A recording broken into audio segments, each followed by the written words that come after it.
Chicos, imaginen esta escena. Tú miras un carro a toda velocidad y escuchas que hay un chirrido de las llantas. Ya, pero miras a uno de tus hijos justo en ese momento cruzando la calle. Ay, no. Gritas con todas tus fuerzas, ¿no? ¡Ten cuidado! El auto se detiene a centímetros de tu hijo. Tomas a tu hijo y lo abrazas, lo apretas y es como gracias Dios. Pero luego reaccionas y le dices, ¿cómo es posible que te cruces la calle? Ten cuidado, esto es peligroso. Estabas a punto de que te atropelle el carro, ¿no? ¿Por qué lo haces? Porque lo amas, ¿no es cierto? Porque amas a tu hijo, porque quieres protegerlo, porque quieres que la próxima vez eso no llegue a pasar. Y saben, la carta de Judas se parece a algo así. ¿Al carro o al niño? A la mamá. O al chofer que maneje el A carro. la mamá que le dice, mi amor, te amo, pero no vuelvas a hacer esto, por favor, ten cuidado. No es un discurso frío la carta de Judas, todo lo contrario, es un discurso apasionado donde dice, ten cuidado porque hay peligro. Es como Dios mismo diciéndonos, detente, no vayas por allí, eso te va a destruir. Y Judas escribe cuando ve también a los cristianos acercándose demasiado al borde de la caída libre. Entonces, por eso es que Judas dice, mira, la verdad va a diluirse, la verdad se está distorsionando y es importante hablar de este tema. Y por eso se levanta la voz, no para condenar, sino para rescatar, no para alejar, sino para guardar. Porque a veces el amor más profundo no solo susurra, sino que grita. Y hoy vamos a hablar de esta carta, la carta de Judas, el medio hermano de Jesús, antes de que crucen la línea que no deben cruzar. Así te damos la bienvenida a Conexión con la Palabra. Conexión con la Palabra. Bueno, también se me vino otra imagen mientras estabas hablando del carro que frena a raya y tu niño está, o niña está al frente del auto, ¿no?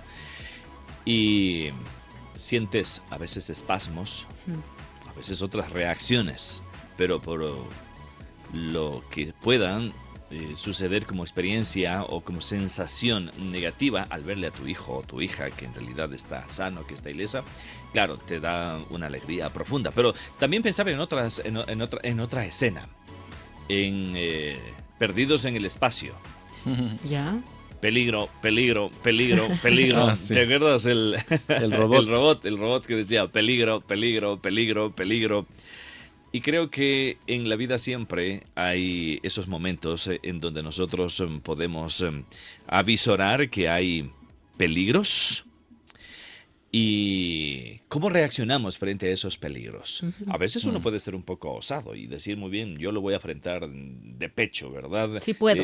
Sí puedo, y a veces hasta rayando en la imprudencia. Y eso va a depender mucho también del perfil, del rasgo, de personalidad, de temperamento, en fin, de cada persona. No obstante, la advertencia ante el peligro es una capacidad que Dios ha diseñado en cada uno de nosotros, y no solamente de peligros físicos, materiales que puedan suceder. También Dios nos ha equipado con esa sensibilidad, con esa alarma de peligro, peligro, peligro, también a nivel espiritual. Bueno, de eso y de otras cosas más vamos a seguir conversando aquí en esta propuesta de conexión con la palabra alrededor de la carta de Judas. La carta de Judas, o más precisamente Judá, de acuerdo con la pronunciación de su nombre tanto en griego como en hebreo. Judá era uno de los 4 hermanos de Jesús que se mencionan en los evangelios. Ninguno de los hermanos siguió a Jesús como el Mesías antes de su muerte, pero después lo vieron resucitado y se convirtieron en sus discípulos. Todos estos hermanos de Jesús eventualmente se hicieron líderes en las primeras comunidades de judíos cristianos. Judá era conocido como un maestro viajero y misionero, y esto nos provee el trasfondo para entender el propósito de esta carta. No sabemos a qué comunidad de iglesia en específico le escribió, pero lo más probable es que estuviera compuesta en su mayoría de judíos mesiánicos.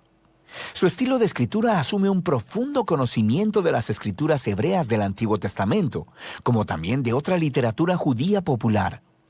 Judas se ha enterado de una crisis que enfrenta esta iglesia, y esto nos ayuda a entender el diseño de la carta. Empieza con un cargo inicial, seguido por una larga advertencia y acusación contra los líderes corruptos que han influenciado a esta iglesia. Y luego, Judá cierra completando el encargo de lo que esta iglesia debe hacer. Judá comienza pidiendo a esta iglesia que luche por la verdadera fe cristiana. Él dice que su plan había sido escribir una obra más larga que explorara nuestra salvación compartida a través del Mesías. Pero ese proyecto, dice él, se retrasó cuando escuchó las noticias urgentes acerca de esta iglesia. Y así, él escribió esta profunda pero muy breve carta. Judá no empieza hablando de cómo ellos deben luchar por la fe. Más bien, él primero les explica el por qué. Es por los maestros corruptos que se han infiltrado en esta iglesia. Y él no ataca sus enseñanzas, sino su manera de vivir. Su transigencia moral es lo que te dice que tienen una mala teología. Primero que nada, ellos han distorsionado la gracia de Dios como una licencia para pecar. Ellos piensan que han sido perdonados y que ahora tienen el Espíritu de Dios, así que pueden hacer lo que quieran, especialmente en lo que se trata de dinero y sexo. Y entonces Judá dice que ellos están traicionando a Jesús al rechazar su autoridad y sus enseñanzas. Y Judá quiere que esta iglesia sepa que la aparición de estos maestros no es una sorpresa. Por ello, continúa con una advertencia más larga para que se mantengan alejados de ellos. Él primero ofrece 2 grupos de 3 ejemplos del Antiguo Testamento. El primer trío es acerca de personas rebeldes, quienes en el pasado recibieron justicia divina. Los israelitas, que se rebelaron contra Dios en el desierto, obtuvieron lo que querían y murieron en medio de la nada. Él después habla de una historia acerca de ángeles que están aprisionados por su rebelión hasta que se enfrentan a la justicia de Dios. Él se está refiriendo a la interpretación de la historia en Génesis 6, ofrecida en la popular obra judía llamada Primera de Enoc, donde los hijos de Dios se interpretan como ángeles que se rebelaron contra Dios, tuvieron sexo con mujeres y fueron juzgados por ello. Judá enlaza esta historia a su tercer ejemplo sobre la ruina de Sodoma y Gomorra en Génesis, donde hombres violentos intentaron tener sexo con ángeles enviados por Dios en forma de humanos. Ambas historias son acerca de la rebelión contra el orden de Dios que llevó a la inmoralidad sexual, y es precisamente de esto que los falsos maestros son culpables. Después de esto, Judá ofrece un ejemplo adicional de un popular texto judío llamado el Testamento de Moisés. Al igual que Enoc, este no era parte de las escrituras del Antiguo Testamento, sino que era un recuento creativo de los últimos días y palabras de Moisés, basado en Deuteronomio. En la sección que Judá cita, Moisés ha muerto y hay un ángel bueno, Miguel, que está refutando las acusaciones del diablo contra Moisés, pero decide dejarle la decisión final a Dios. Ahora, estas historias podrían parecerte un poco extrañas, pero para las personas que fueron criadas con esta literatura, las advertencias de Judas tienen mucho sentido. El comportamiento de estos líderes corruptos tiene raíces antiguas.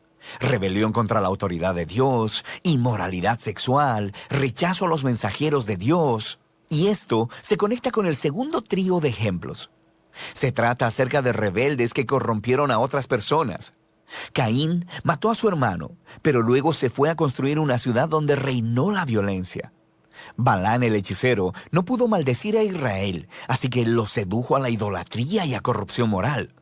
Y luego Coré, el levita, quien dirigió una rebelión contra Moisés que terminó en desastre para otras personas. Judá concluye con un segundo trío, con una avalancha de imágenes del Antiguo Testamento para describir a los falsos maestros. Ellos son como los pastores egoístas de Ezequiel, o como las nubes sin agua de Proverbios, o como las furiosas olas de Isaías. Su ensimismamiento traiciona su reclamo de ser seguidores de Jesús y crean caos a donde quiera que van. Judá concluye su advertencia citando otras 2 advertencias, una antigua y otra reciente. La primera viene otra vez del popular libro de Primera de Enoc, que decía contener las visiones del antiguo personaje de Enoc en el libro de Génesis. Ahora, lo que es fascinante es que Judá cita al capítulo inicial de Enoc, que a su vez está citando alrededor de media docena de textos del Antiguo Testamento acerca del día final de la justicia de Dios sobre la maldad humana. Judá luego pone a la par de la antigua advertencia de Enoc una más reciente, proveniente de los apóstoles. Pedro, Juan, Pablo, todos predijeron que falsos maestros se levantarían y distorsionarían las buenas nuevas acerca de Jesús. Y ellos mismos se estaban haciendo eco de la temprana advertencia de Jesús acerca de esto mismo. Así que esta iglesia ya no necesita convencimiento. Deben lidiar con estos falsos maestros. Por lo que Judá continúa hacia el encargo final. Él toma su línea inicial acerca de luchar por la fe y desarrolla cómo lograrlo mediante un genial grupo de metáforas. Él describe a la comunidad de Jesús como el nuevo templo de Dios, así que ellos deben construir sus vidas sobre el fundamento de la santísima fe que se refiere al mensaje central de buenas nuevas sobre la vida, muerte y resurrección de Jesús por nuestros pecados. Sobre ese fundamento, la iglesia debe edificarse a sí misma, mediante la dedicación a la oración y consagrarse al amor de Dios a través de la obediencia. Y la integridad de este edificio se mantendrá al estar alertas al regreso de Jesús, cuando traerá su justicia y misericordia. Y al hacer esto, se ayudarán unos a otros en permanecer fieles a Jesús. Judá entonces concluye adorando al Dios quien protegerá a su pueblo y los librará de caer alejándose de su gracia. La breve carta de Judá es poderosa y a la vez confusa para muchos lectores modernos, quienes se preguntan por qué el autor cita textos que hoy no se consideran parte de la Biblia hebrea, como Primera de Enoc o el Testamento de Moisés. Es importante recordar que la cultura judía de ese tiempo estaba inmersa en textos religiosos. Jesús, su familia y todos los cristianos judíos tempranos crecieron leyendo la Biblia hebrea junto con muchos libros que se basaban e inspiraban en las Escrituras. Y sabemos que había debates antiguos acerca de si estos libros debían ser considerados como escrituras o no. Pero a pesar de eso, siguen siendo importantes. Un libro no tiene que estar en la Biblia para decir un mensaje importante al pueblo de Dios, y así eran muchos textos judíos de ese periodo. Hoy se conocen como colecciones apócrifas, también conocidos como deuterocanónicos, junto con los pseudoepígrafos. Y todos estos se preservaban y leían en las comunidades judías cristianas. Eran tratados con mucho respeto. Esto no significa que hubieran sido seleccionados como parte de la Biblia hebrea, pero sí son parte de la tradición bíblica. Y así Judá, que conocía a sus lectores, sabía que ellos valorarían las palabras de Primera de Enoc y las usó para comunicar su mensaje, que es este. La gracia de Dios a través de Jesús demanda una respuesta de toda la vida, no solo a sentir intelectualmente. Nota que Judá no critica ni se enfoca en la teología de los maestros, sino en su manera inmoral de vivir, la cual niega a Jesús. Así que Judá está aplicando aquí lo que Jesús les enseñó a sus discípulos. Si realmente me aman, obedecerán mis enseñanzas. Para los cristianos, la manera en que vives es el indicador más confiable de lo que realmente crees. Y de eso se trata la carta de Judas. Esta carta que es tenaz. Muchos teólogos dicen que es la menos predicada, porque también tiene algunos textos un poco complejos.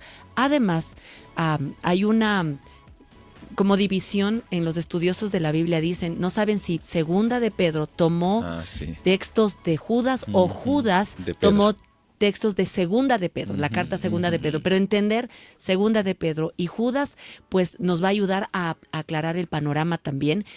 Muchas veces, incluso en algunos comentarios, cuando alguien habla del contexto y de Segunda de Pedro, le juntan con Judas y viceversa. Y esa es una cosa interesante. Hay varias personas también que hablan de los 4 Judas que se ven en la Biblia. El descartado del autor no fue Judas Iscariote, por obvias razones, pero hay otros Judas. Lo interesante es que a la final, por lo que dice Judas, hermano de Jacobo, que es Santiago, pues nosotros podemos decir que el autor de esta carta cortita es Judas, el medio hermano de Jesús. Y que yo quiero citar Marcos 6, versículo 3, cuando Jesús estaba hablando y cómo la gente se burlaba de Jesús y menospreciaban a Jesús. El versículo 3 dice, y se burlaban. Es un simple carpintero, hijo de María y José, hermano de Santiago, José, Judas y Simón, y sus hermanas viven aquí mismo entre nosotros.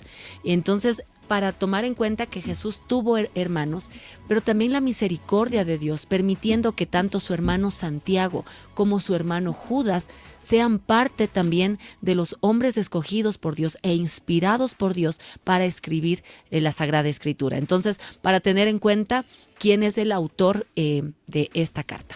Algo que mientras estaba revisando algunas cosas sobre Judas, algo que me maravilla es saber cómo el mensaje de Jesús en su entorno familiar obviamente generó también impacto. Y creo que trae esperanza el saber que tal vez uno en la familia, tal vez de alguien que nos está viendo o escuchando, pueda decir: yo soy el único creyente en Jesús, todos los demás son ateos, gnósticos, tienen otras religiones. Pero mira, me genera esperanza saber que Jesucristo, aunque no lo menciona de una forma tan directa en el Evangelio, como que sanó enfermos, estuvo con otras personas, sí fue un gran impacto en la familia misma. Claro. Y como más adelante, como también vimos, Santiago, su medio hermano, y también ahora Judas, fueron parte de ese seno familiar. Claro. Que al final reconocieron que él era Jesucristo. ¿Por qué? Por la resurrección de él, de su medio hermano. Entonces hay esperanza para las familias. Por supuesto, nunca dejes de orar, nunca dejes de vivir la fe y vivir de una manera que demuestra el amor de Cristo, y eso es lo que pasa con Judas. ¿Y por qué sabemos que Judas no fue uno también de sus discípulos, por ejemplo? Porque también hubo un Judas Tadeo que fue discípulo de Jesucristo, claro, pero no fue porque en el mismo texto el Judas dice el escritor. Que fue se hablaron los discípulos o los apóstoles, escucharon el mensaje de Cristo. Entonces está diciendo, yo no fui un discípulo directo de Jesús en las épocas donde Él estaba entre nosotros, pero claro, después yo conozco de Cristo. Entonces esto también nos da un pie para corroborar que el autor de la carta de Judas es Judas, el medio hermano de Jesús. Exactamente. Algo adicional en esto es el mensaje. ¿Cuál sería el tema central? Y el tema central es bastante apologético, es decir, una defensa del evangelio ante aquellos pensamientos seculares, pongámosle así tal vez el nombre, muy gnósticos, una enseñanza, como lo vamos a ir indicando en los próximos minutos. Entonces es un mensaje muy apologético, y también decían que el orden de que esté ubicado Judas antes de Apocalipsis y antes de Pedro, o antes de Juan, etcétera, es justamente porque habla mucho de estos juicios finales, habla mucho de lo que esperaría incluso ahora la iglesia con respecto a los falsos maestros, los falsos profetas infiltrados. Entonces es solamente por una ubicación, claro, en esa parte, ¿no? Y me gusta porque en el versículo 3 de esta carta dice: queridos amigos, con gran anhelo tenía pensado escribirles acerca de la salvación que compartimos. Sin embargo, ahora me doy cuenta que debo escribirles sobre otro tema para rogarles que defiendan, o apologética, ¿no? Defiendan la fe que Dios ha confiado una vez y para siempre a su pueblo santo. Y me llama la atención cómo Dios, en su providencia, en su sabiduría, en su amor, le guía a Judas. Judas decía: yo les voy a escribir sobre la común salvación, pero Pablo ya había escrito, Juan ya había escrito, tal vez su hermano también, Santiago, ya había escrito. Entonces es como, no, esto no es lo urgente. Por eso la carta es una de las más cortas. Esto es urgente, hay que decir pronto, y Dios le mueve hay que contender, dice en Reina Valera, claro, defender, hay que contender de la fe. O luchar vigorosamente. Pelear, es una batalla, es una batalla, porque se estaban infiltrando falsos maestros de una manera brutal. Pero otra vez yo vuelvo a pensar, o sea, no solamente pasa con Judas. Si leemos las cartas pastorales, las cartas paulinas, en todas estas cartas se está enfatizando que falsos maestros estaban inmiscuyéndose en las iglesias, y eso estaba causando que la gente se alejara y esté haciendo cosas que no agradaban a Dios, por último, ¿no? Hay una palabra que quiero resaltar, por lo menos en la traducción que tengo: secretamente. Me refiero, hay unos que se han metido en la iglesia y lo han hecho secretamente, sutilmente, y que a simple vista uno no percibiría que esto Claro. está sucediendo. Eso sucedió ya en aquella época, estamos hablando de un par de, más o menos casi 2000 años atrás. Y sigue sucediendo en nuestras comunidades. Ujú. Y a veces uno puede pecar de ser ingenuo en nuestras iglesias y pensar que toda aquella persona que viene a la iglesia en realidad viene Es con el hermanito. sincero corazón de Claro. buscar a Dios y es hermanito. Y porque es Sí. elocuente, Puede ser porque también. tiene un, Ujú. no sé, un lindo carácter, Ajá. y tú te quedas extasiado porque cita cosas bien difíciles Ujú. que tú capaz que ni las habías escuchado y empiezas a prestar oído. Pero hay Exactamente. que ser muy sabios Sí. porque Ujú. de pronto podría ser un falso maestro que nos quiere llevar por el error. Ahora, quisiera ampliar un poquito el sentido de que hay factores, entre ellos personas, por ejemplo, que secretas, sutilmente entran a la vida comunitaria de la iglesia como una termita o un comején, solemos decir. Entra a la madera y por dentro te la va carcomiendo y por afuera parece que Sigilosamente. todo está bien. Ajá. Hasta cuando la casa se te viene abajo y dices, sí, ¿qué pasó? Y después te das cuenta que ya los postes de madera no resistieron porque por dentro las termitas se han comido la madera. Y puede suceder eso en nuestras comunidades cristianas. Ojo, estoy diciendo en la familia de la iglesia. Pero también puede suceder en nuestras familias personales. Mm. Hay muchos factores, circunstancias o personas que muy secretamente pueden entrar a nuestra vida y pueden empezar a carcomernos por dentro, debilitar nuestra fe, ponernos a dudar respecto a nuestra fe, por Wow. ejemplo, seducirnos sigilosamente para tomar ciertas decisiones que al final podrían destruirnos. A veces hay, entre comillas, amigos que se pueden presentar como tales y que al final puede ser muy nociva esa amistad. Así que creo que el que uno filtre las relaciones es muy importante, pero debe tener tanta sutileza a la vez en hacer ese ejercicio, porque hay muchas personas y muchas circunstancias que sutilmente están entrando a nuestra vida personal, a nuestra vida familiar, a nuestra vida comunitaria, y puede ir limando por dentro nuestra estabilidad, y al final, cuando queremos reaccionar, podría ser a veces Oye, un poco tarde o claro. dolorosa. Duval, la eso trae situación. a mi corazón como mamá, ¿no?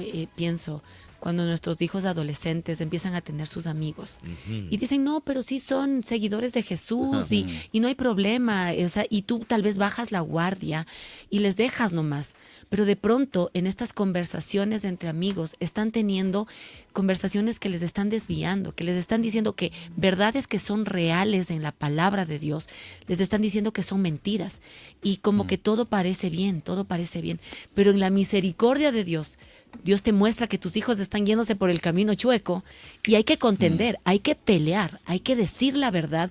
Y esto se aplica, como tú dices, a la iglesia, a la familia, y debemos estar alertas porque de verdad parece que todo está bien, pero de pronto se cayó todo.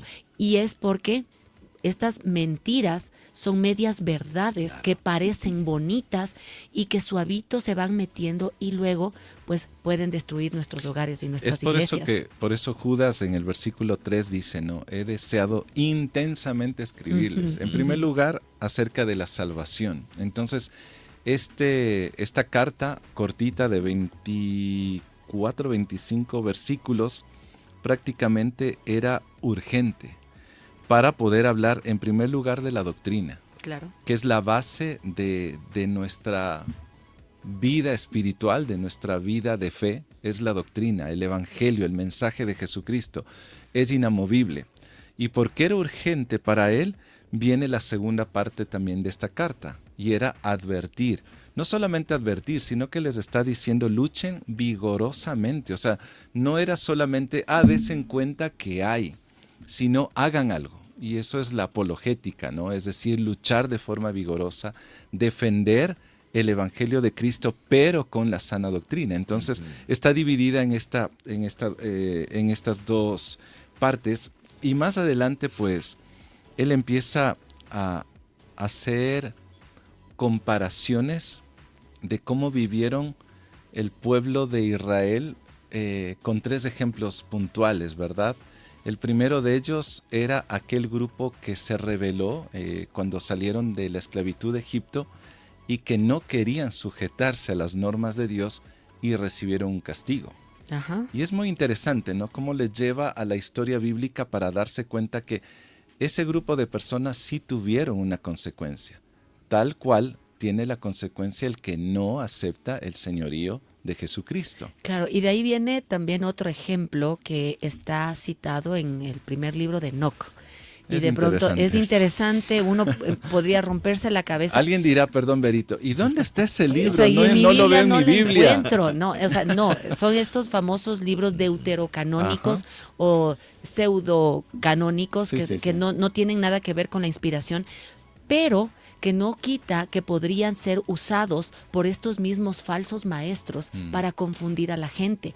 Entonces, de manera inteligente, muchos teólogos dicen que Judas va a tomar estos libros que no son parte de la revelación divina para hacerles notar que aún en estos libros está hablando que los ángeles que no Caídos. obedecieron a Dios tienen su juicio por no haber seguido la norma de Dios. Entonces algunos dicen, ve, pero si es que Judas le citó a Primera de Enoc es porque quiere decir que ese libro tendría que estar en la Biblia. No, No el mismo necesariamente. Pablo citó a filósofos, Claro. ¿no es cierto? Y no por eso esos filósofos están siendo parte del canon bíblico, pero algunos dicen que estaban usando estos libros pseudocanónicos o deuterocanónicos para decir, miren, o sea, no se preocupen, lo que están enseñando los apóstoles no es cierto, vayan por este camino. Y él dice, no, miren lo que les pasó, citando a esos mismos libros que les están enseñando sus falsos maestros, a los ángeles les va a caer el hachazo. Entonces, para tener también como esta libertad, ¿no? Porque Sí. a veces uno quiere buscar y encontrarle la quinta pata al gato, pero ¿por qué está el libro de Enoc? Porque eso pasa también en Segunda de Pedro. Y uno dice, ¿y esto de dónde salió? Para que nosotros, en lugar de, como a veces el enemigo quiere, que enfoquemos nuestra mirada en un estudio de la palabra en donde no debemos, veamos el contexto general. Y el contexto general de Judas es permanecer en la verdad, vivir en la verdad y rechazar la falsedad.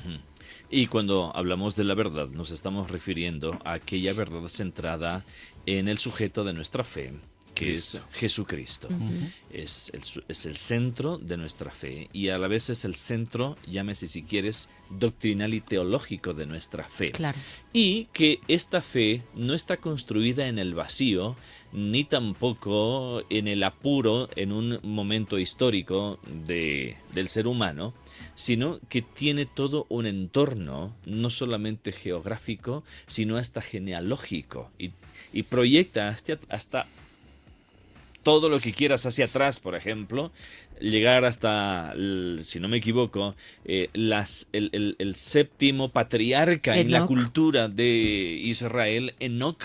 Entonces, pero todo aquello que se ha escrito apunta hacia lo que estamos viviendo ahora, hacia la fe en Cristo Jesús. Entonces, cuando tú ubicas y pones a Jesús en el centro o como el faro que te guía, no es difícil perderse, porque a veces pensamos que mantener esa doctrina centrada en el Evangelio es un asunto tan complejo, tan complicado y que me puedo en cierto sentido confundir en el camino. Ok, no es tan complicado, no te puedes confundir si tienes claro quién es el centro de nuestra convicción de fe, de nuestra doctrina, de nuestra enseñanza, es Cristo Jesús. Y alrededor de Cristo gira todo, incluyendo las tradiciones. Porque recuerda que Israel, por ejemplo, en el contexto aún del diálogo que está sosteniendo Judas, está hablando con gente que tiene ese acervo cultural, judío como tal. Y recuerda que el pueblo de Israel es un pueblo teocrático. Entonces todo filtra desde su relación con Dios y desde la intervención con Dios en la vida del pueblo, en todas las áreas de la vida del pueblo.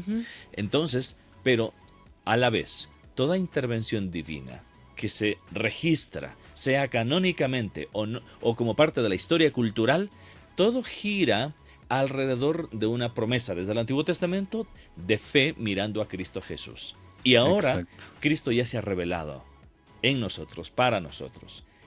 Ok, entonces veamos a Cristo como el centro y que todo gire alrededor de el personaje que es la fuente de nuestra fe, Cristo Jesús. Entonces, cuando hacemos eso, vamos a darnos cuenta que no es difícil perderse y podemos identificar a aquellos que intencionalmente nos quieran desviar de ese centro de fe que es Jesús. Sí, me gusta porque de esa manera pues nos está llamando a que podamos meditar en la Biblia. O sea, Judas de manera magistral está citando la Biblia. Les dice, ¿se acuerdan de Sodoma y Gomorra? Sí. ¿Se acuerdan? Claro. ¿Qué pasó El con otro ellos? ejemplo. Fueron destruidos.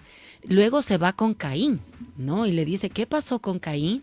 ¿Y qué hicieron ellos? Luego habla de un libro antiguo de Moisés, que es otro libro que Otro tampoco libro no está, canónico. no es canónico, pero que él lo toma, ¿no? Dice, mira, o sea, el ángel Miguel, el arcángel Claro. Miguel contendía por el cuerpo del Moisés. profeta Moisés o del siervo Moisés. Entonces, él está usando esto porque es como algunos, ¿no? De pronto van a sacar aún verdades de otros libros que no necesariamente son inspirados, pero que están apuntando a una verdad, o que la misma cultura o el mismo arte te puede mostrar que la verdad de Dios está siendo revelada y que podemos conocerle a Él.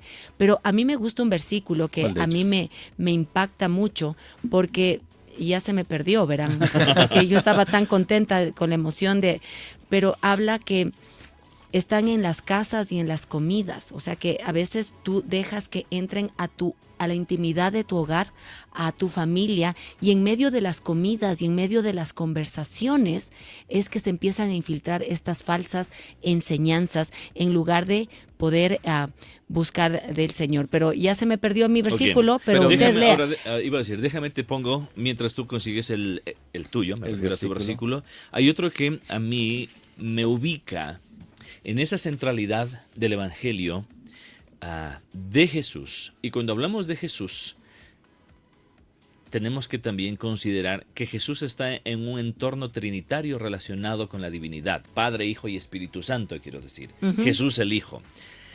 Está el Padre y está el Espíritu Santo dentro de esa trilogía o esa trinidad que constituyen la esencia de la divinidad para nosotros como creyentes en Dios. Entonces, el versículo 20 y 21 dice, oren por medio del Espíritu Santo. Si ves, Jesús dijo que Él va al Padre, pero Él enviará a otro un agente, a consolador. otra persona, al Espíritu Santo. Permanezcan en el amor de Dios. Y cuando usa la palabra Dios, ¿a quién se refiere aquí? A Dios Padre. Y sigan recibiendo la misericordia de nuestro Señor Jesucristo.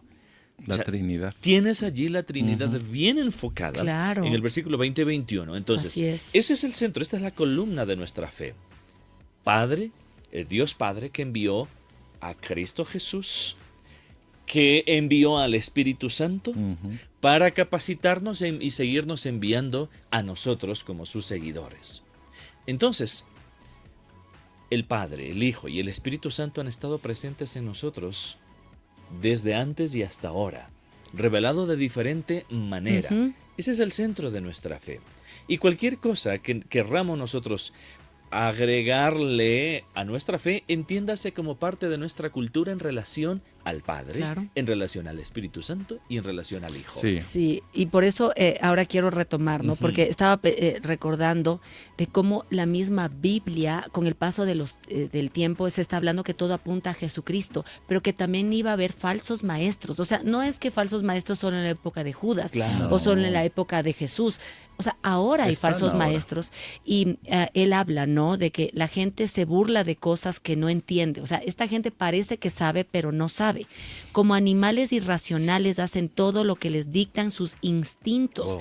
y de esta manera provocan su propia destrucción. O sea, ellos a la larga van a ser destruidos, pero están destruyendo a otras personas. ¿Qué aflicción les espera? Pues siguen los pasos de Caín, quien mató a su hermano. Al igual que Balaam, engañan a la gente por dinero.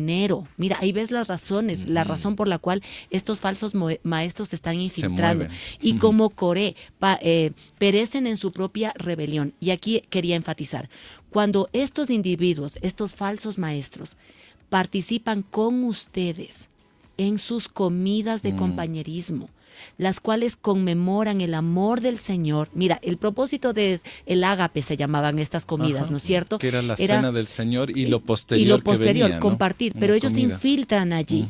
Como arrecifes peligrosos que pueden hacerlos naufragar. Tengan cuidado de que estas personas se metan en estas reuniones que tienen un propósito de glorificar a Dios. Y mira lo que dice, son como pastores que no tienen vergüenza y que solo se preocupan por sí mismos.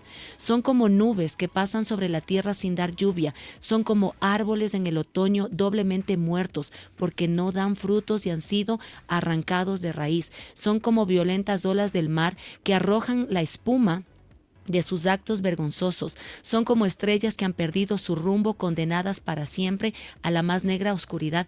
Y lo que me impacta es como Judas dice, Enoc, quien vivió en la séptima generación después de Adán, profetizó acerca de estas personas. O sea, no es algo nuevo, no es que recién nomás había falsos maestros. Desde la séptima generación, Enoc dice, mira, van a haber falsos maestros que se van a infiltrar, que van a confundir a la gente. Entonces, es importante que tomemos en cuenta que la Biblia siempre nos está advirtiendo sobre la verdad y el error y que podamos estar alertas. Y a veces nos encanta solamente escuchar a la gente ya masticadito lo que nos quieren enseñar.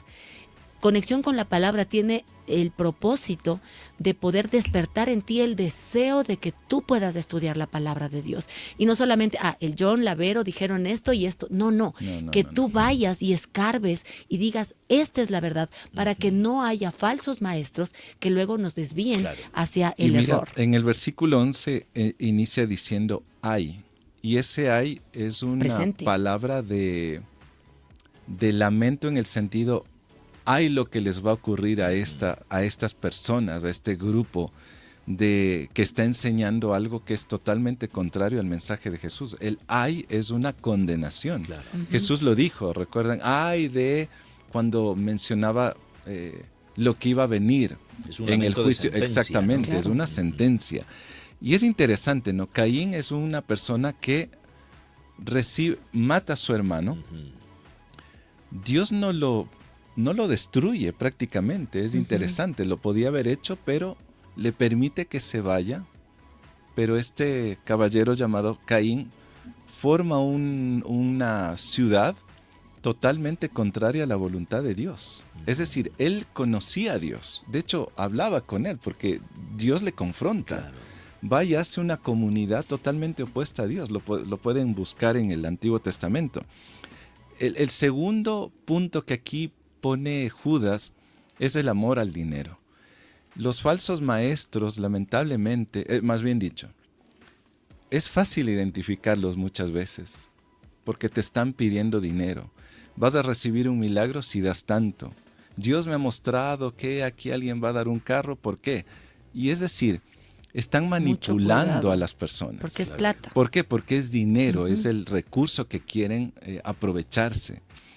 Y ganar dinero se entregaron al error de Balán. Era un profeta de Dios Balán.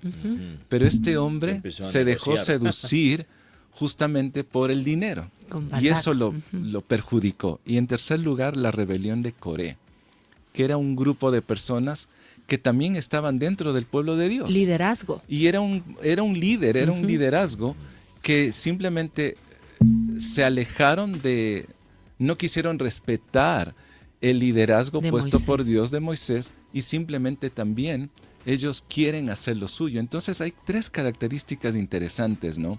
La falta de amor al prójimo te lleva a la rebelión. El tercero, el amor al dinero, que es la perdición para todo ser humano. Y en tercer lugar es la rebelión misma Contra ante los líderes, puestos los por Dios. líderes o las autoridades. Oye, este es muy clarito. O sea, si uno Muy se da claro. cuenta cómo detectar un falso maestro, aquí están estos Claro. tres rasgos muy, muy claros y nosotros debemos tener cuidado. Otra vez, insisto, ¿dónde empiezan todas estas falsas doctrinas? En las casas, Sí. en el hogar, en el que vamos a tener compañerismo que es saludable, pero siempre a la luz de la palabra de Dios, ¿no? Porque de pronto me acuerdo de un siervo de David, ¿no? Que o Absalón, no me acuerdo bien ahorita, que de pronto estaba David ahí como rey, pero dicen, ay, si yo fuera el rey, yo te ayudaría. Sí. Si yo fuera el rey, yo estaría pendiente de tu causa. Y a veces estos falsos maestros empiezan a decir, adulando. Claro, adulan y Ujú. también desmerecen el liderazgo Ujú. puesto por Dios en una congregación. Entonces hay que ser muy cuidadosos. Ay, si yo fuera el líder, yo no sería como el pastor Duval, por ejemplo. Entonces hay que tener cuidado porque la idea es honrar también a los líderes que Dios ha puesto y eso no pasaba con estos falsos maestros porque lo que ellos querían es quitar o destruir la reputación de los líderes, de los siervos de Dios, al punto que después ellos tomen el liderazgo y empiecen a llevar por el error a los seguidores Oye, de Cristo. Hay algo que he estado leyendo en estos días y es un libro sobre la misión escrito por René Padilla. Son varios ensayos, pero no es un libro nuevo, es un libro de un ensayo que tiene bastante tiempo, pero hay un capítulo donde él habla sobre el cristianismo secular. Ya. Es interesante, O parece. secularizado. O secularizado, pero parece dos términos que no deberían mezclarse. Pero me llama la atención porque yo cuando lo leí, al menos el título decía, esto parece agua y aceite, no deberían conjugarse ni hacer sinergia en ningún momento. Pero es interesante poniéndolo en la actualidad, sí existe eso. Claro. Y lo que ocurría en el primer siglo, en los primeros siglos del cristianismo, tal como la advertencia de los falsos maestros, de las falsas enseñanzas, actualmente también se ha infiltrado ese pensamiento en donde el hombre es el centro de todo, donde tú ya no necesitas creer en los absolutos, no necesitas tener a Dios para lograr llegar a tu meta. Y eso se ha infiltrado dentro del cristianismo, pensar que el hombre es el centro de todo, que todo gira alrededor de mis metas, todo gira alrededor de mi pensamiento. Lo científico es justamente la norma de la verdad. Y tomando en cuenta esto, el cristianismo secular hace eso, pero el autor Padilla decía, lamentablemente el tener esta mentalidad de cristianismo secular hace que el hombre se convierta en un hombre solitario. Claro. ¿Por qué? Porque al no entender la verdad de Dios, que es comunitario, te hace pensar a ti como una sola unidad y te hace perder el contacto de la comunidad, del amor al prójimo, te vuelve individualista y todo gira alrededor tuyo. Y lamentablemente, este es un discurso que ahora mismo existe, el cristianismo secular. Sí. Como que si fuese un proyecto de autoayuda. Ujú. Lamentablemente a veces Exactamente, lo vemos así. El amor a uno mismo. Exactamente. El amor a Sí, uno sí. mismo es lo que también Tú lo enfatiza. puedes, tú Ajá. puedes hacer el cambio, tú construyes de pronto tu futuro, pero si lo dejamos ahí, sin Dios se vuelve un cristianismo totalmente secular, Claro. donde es solamente centrado al hombre, ¿no? Y estoy pensando en que hay que saber también crear comunidades sanas. No todas las comunidades son sanas, no son sabias. Hay tantas comunidades, ¿no?, que son como incubadoras, que te cuidan, que te animan, pero que te están llevando por el error. Y aquí el autor de esta carta, Judas, él está diciendo, sí, deben tener compasión de los que no De los están que firmes en la fe, rescaten a otros arrebatándolos de las llamas del juicio, incluso a otros muéstrenlos compasión, pero háganlo con mucho cuidado. ¿Te das cuenta? Sí. Aborreciendo los pecados que contaminan la vida de ellos, o sus ropajes, como diría la Reina Valera. O sea, sí, hay que mostrar compasión, pero también tú tienes que tener cuidado. Poner un límite. Porque de pronto tú por ser amoroso terminas siendo confundido en el error. Y me llama mucho la atención esto porque de verdad necesitamos mucho discernimiento. ¿Y cómo crecemos en discernimiento? Estudiando la escritura, meditando en ella, no solo leyendo de Versículo 20. abuelo de pájaro, ¿no? Sino como, pero ustedes, queridos amigos, deben edificarse, Primero, edificarse. unos a otros en su más santísima fe. Orar en el poder Dos. del Espíritu Santo. O sea, no orar como yo pienso, sino y esperar la misericordia de nuestro Señor Jesucristo, quien les dará vida eterna. De esta manera se mantendrán seguros en el amor de Dios. O sea, esa es la base. porque si no podemos tener problemas. Y allí es cuando, de pronto, cuando uno confronta el error a alguien, puede enojarse y dice, ¿qué te pasa? Lo que sea. O sea, pero es a la luz de la palabra de Dios. Y esta carta cierra con creo que es uno de los versículos más citados de toda la vida. O sea, eso sí se conoce también. de Judas, Al final ¿no? de una reunión, ¿verdad? Dominical. Sí. Sí, lo he leído. Claro. Es la doxología, ¿no? Sí, Exactamente. hermosa ¿Tú lo doxología. tienes, Dubán? Sí. Bueno, si es la parte final. Y al final, Ujú, no 24. nos olvidamos que a Él sea la gloria, Mm. la grandeza, el poder y la autoridad por Jesucristo nuestro Señor, antes, ahora y siempre. Qué hermoso. Es una Amén. base también Amén. de las 5 solas. Sí. Sí, sí, sí. A Él sea, y La solo gloria. a Él sea la gloria. Exactamente. Me gusta ese estilo incisivo, provocativo, que nos llama a no vivir medio adormitadamente nuestra fe, pasivamente nuestra fe, sino ser protagonistas de la fe, no desde nuestras propias concepciones o deducciones, sino desde nuestra relación con la fuente de la fe, Padre, Hijo y Espíritu Santo. Porque cuando uno está conectado con esa dimensión de la divinidad, entonces estamos enraizados de una manera sólida y de esa forma nuestra fe va a seguir creciendo, nuestras comunidades van a seguir creciendo.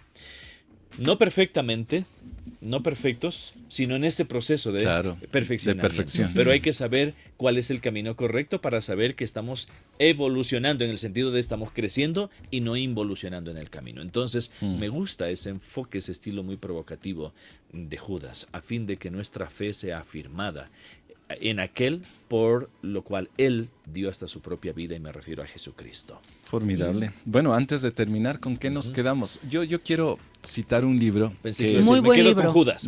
No. Me ha ayudado mucho en algunos conceptos y dichos que hemos expresado aquí. La apología de Judas, del doctor ecuatoriano, por cierto. Así es. Joselito Orellano, Recomendadísimo. magíster, doctor, PhD. La apología de Judas, lo pueden buscar. Es un magnífico libro, muy amplio, pero me gusta también porque es como un estudio. Te hace preguntas, algunas cosas, para que no solamente se convierta en una lectura, sino donde tú también puedas responder y retener más conceptos. ¿Con qué te quedas tú, Berito? Wow, hay tantas cosas. Hay mucho, Déjame ¿no? pensar, pero creo que estar alertas y empezando desde casa. Tengamos mucho cuidado. O sea, las amistades que vamos fomentando. Los contenidos sociales. Los amigos que tal vez tienen nuestros hijos. A veces nos confiamos de que porque dicen que son ¿Verdad? seguidores de Cristo y de pronto empiezas a hablar con tus hijos y te das cuenta que hay valores, pero así contrarios, 180 grados contrarios a la verdad de Dios, y uno tiene que contender, orar en el Espíritu, orar guiados por el Espíritu Santo para llegar a la verdad y que la maldad, el error salga y podamos mantenernos firmes y cerrar dando gloria a Dios. Porque en última, Dios siempre se va a glorificar, ¿no? Y que nosotros podamos glorificarle amando la verdad en lugar de ser presas del error.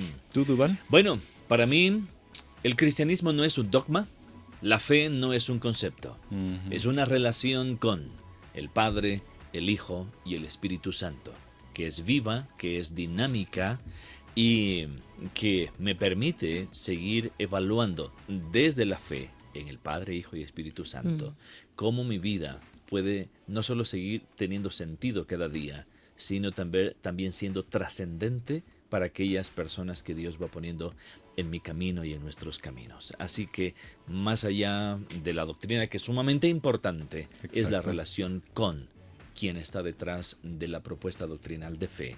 Y me refiero una vez más al Padre, al Hijo y al Espíritu Santo, que lo veo una vez más revelado en la propuesta De Judas. desafiante de Judas. Sí, yo diría lo que en algún momento el pastor Adrián Rogers dijo: volver a las bases. Y esa base, para mí, dos cosas, ¿no? Hay otras, por supuesto.